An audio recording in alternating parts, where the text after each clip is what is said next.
हिसाब किताब की आप जन्नत में जा सकते हैं। वैसे क्या कहेंगे आप इस फखरिया पेशकश पे? मतलब वो देगों से हैं और उनसे बात बहुत आगे चली गई है। रहमान रमदे साहब के भाई हैं, इनसे मतलब ये तवक्कुह की जा सकती थी जिस तरह की बात कर रहे हैं, लेकिन महंगाई भी बात करना चाहता हूं। मैं जी सबको दूंगी, महंगाई ज्यादा हो गई है और वो ज़ाहिर है नान शान पे लोग शायद आना नहीं चाह रहे। तो बेसिकली मैं सच्ची बात है, मुझे दुख हो रहा है कि इस मुल्क की इतनी बड़ी सियासी जमात और उसमें इस तरह से जो ऑफर्स की जा रही हैं, इससे बड़ी पोजीशन खराब हो रही है। मुझे नहीं समझ आ रही क्यों।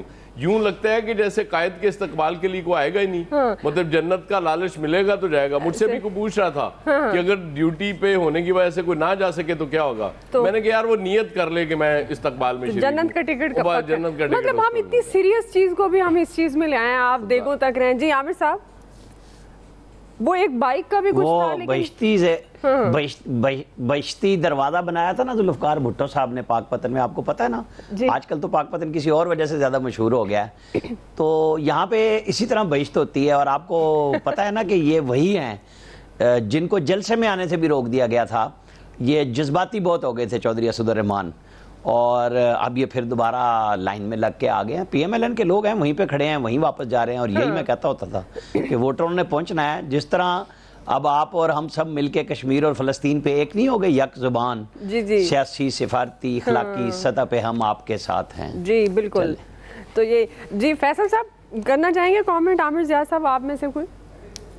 नहीं, मैं आमिर साहब से पूछना चाह रहा था। अच्छा, आमिर ज़िया साहब से, आपको जन्नत में जाने का मूड है क्या? आमिर ज़िया साहब से पूछ रहे हैं आप? मैं अल्लाह ताला भिजवाए, मेरी दुआ है हम सबको। हाँ जी आमीन। तो उसके लिए दुआ से ज्यादा ना अमाल चाहिए होते हैं।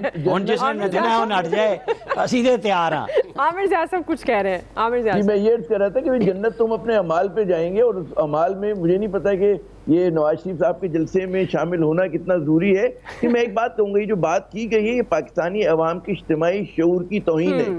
21वीं सदी में अगर इस तरह की बातें हो रही थी, मिडिल एजेस के अंदर जो कैथोलिक चर्च था ना, वो सर्टिफिकेट बांटा करता था कुछ माल लेकर, कुछ पैसे लेकर लोगों को कि जी आपको आपके गुनाह माफ कर, आप जन्नत में जा रहे हैं। जी जी। तो ये हमारी 21वीं सदी में भी अगर वहीं पे खड़े हुए हैं तो अफसोसनाक बात है, मज़ाक़ खेज बात है, दुख की दास्तान है। मैं क्या कहूँ इसके ऊपर? जी इलियास साहब कमेंट करेंगे आप? कल देख रहे थे एक ही सोशल मीडिया पर एक पीर था, वो बिल बिजली का कम कर देता। तो जाहिर है ये कौन है, इसको तो सबको बताएं आप। ये भी हो सकता है लोगों को पता चले पीर साहब भी अपनी पत्ती कटी गई है। पीर साहब अपना बुरा हाल था, लेकिन वो दम शम कर रहे थे कि मीटर स्लो चले। तो जाहिर है इस तरह भी हो सकता है।